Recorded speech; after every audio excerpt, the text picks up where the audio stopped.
Sidauru. Bersama kami kita akan belajar Pendidikan Pancasila dan Kewarganegaraan kelas 8 yang disingkat dengan PPKN. dengan materi memahami kedudukan dan fungsi Pancasila serta menumbuhkan kesadaran terhadap Pancasila dan Undang-Undang Dasar tahun 1945. Apakah kamu sudah siap belajar PPKN bersama kami? Pastinya sudah siap dan penuh dengan semangat. Sebelum masuk ke dalam materi, kita akan melihat tayangan video berikut ini. Check it out!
Apa yang kamu pikirkan dari video yang sudah ditayangkan?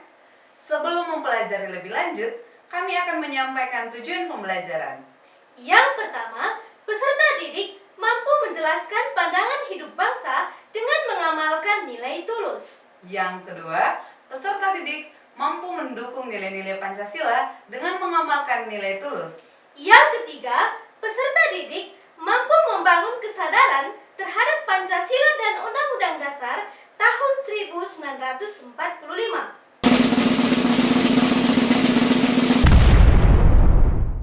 Nah, saat ini kita akan masuk ke dalam materi kita, memahami kedudukan dan fungsi Pancasila, serta menumbuhkan kesadaran terhadap Pancasila dan Undang-Undang Dasar tahun 1945. Mengapa Pancasila disebut sebagai pandangan hidup bangsa?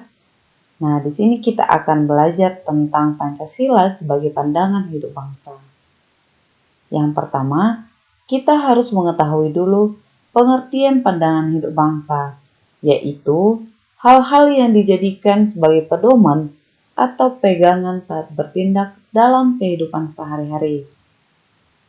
Pancasila juga dianggap memiliki nilai-nilai kehidupan yang paling baik. Pancasila dijadikan dasar motivasi dalam sikap, tingkah laku, dan perbuatan dalam hidup bermasyarakat, berbangsa, dan bernegara. Nah, kita masuk ke dalam arti dan kedudukan Pancasila. Pancasila merupakan ideologi dasar bagi negara Indonesia. Nama ini terdiri dari dua kata dari bahasa Sanskerta, yaitu panca yang berarti 5 dan sila berarti prinsip atau asas. Berikut ini adalah beberapa kedudukan dan fungsi Pancasila bagi bangsa Indonesia. Yang pertama, Pancasila sebagai jiwa bangsa Indonesia. Yang kedua, Pancasila sebagai kepribadian bangsa Indonesia. Yang ketiga, Pancasila sebagai sumber dari segala sumber hukum. Yang keempat, Pancasila sebagai perjanjian luhur. Yang kelima, Pancasila sebagai cita-cita dan tujuan bangsa. Yang keenam, Pancasila sebagai satu-satunya asas dalam kehidupan berbangsa dan bernegara. Dan yang terakhir, Pancasila sebagai moral pembangunan Pancasila. Perilaku-perilaku yang mendukung nilai-nilai Pancasila. Dari segi ketuhanan yang Maha Esa, kita dituntut untuk mencintai agama sendiri namun tetap bertoleransi antar umat beragama. Yang kedua, kemanusiaan yang adil dan beradab. Kita dituntut untuk mengakui persamaan derajat, hak dan kewajiban sesama manusia. Kita saling mencintai sesama manusia, mengembangkan sikap tenggang rasa, tidak semena-mena terhadap orang lain. Yang ketiga, persatuan Indonesia. Dalam hal ini, bangga dan cintalah terhadap tanah air dan bangsa. Artinya, rela berkorban demi kepentingan bangsa dan negara. Yang keempat, kerakyatan yang dipimpin oleh hikmat kebijaksanaan dalam permusyawaratan perwakilan. Di sini kita dituntut tidak boleh memaksakan kehendak kita kepada orang lain. Artinya, menghormati dan menghargai pendapat orang lain, mengutamakan musyawarah dalam mengambil keputusan untuk kepentingan bersama. Yang terakhir, keadilan sosial bagi seluruh rakyat Indonesia. Artinya, menjunjung tinggi semangat kekeluargaan dan gotong royong. Kemudian melakukan perbuatan-perbuatan yang tidak merugikan pihak umum. Nah, sekarang kita masuk kepada Undang-Undang Dasar tahun 1945. Undang-Undang Dasar 1945 adalah hukum tertulis yang mengikat pemerintah, lembaga-lembaga negara, lembaga masyarakat, juga mengikat seluruh warga negara Indonesia. Nah, di sini juga kita melihat kedudukan Undang-Undang Dasar tahun 1945. Sebagai hukum dasar, Undang-Undang Dasar tahun 1945 merupakan sumber hukum tertinggi dari keseluruhan produk hukum di Indonesia. Produk-produk hukum seperti undang-undang, peraturan pemerintah atau peraturan presiden, dan lain-lain, atau semua tindakan dan kebijakan pemerintah harus dilandasi dan bersumber pada peraturan yang lebih tinggi. Nah, di sini juga ada fungsi Undang-Undang Dasar tahun 1945.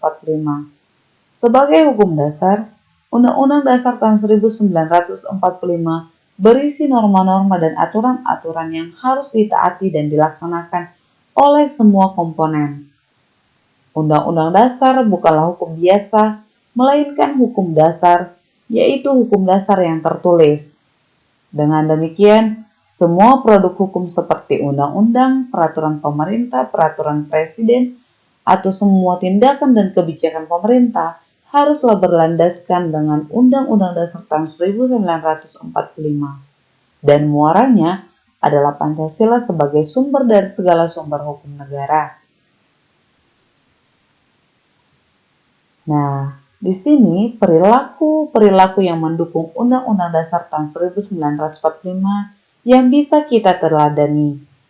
Antara lain, mengakui dan menghargai hak-hak orang lain, memahami dan mentaati peraturan yang berlaku, melaksanakan Undang-Undang Dasar tahun 1945 dan Pancasila secara murni dan konsekuen.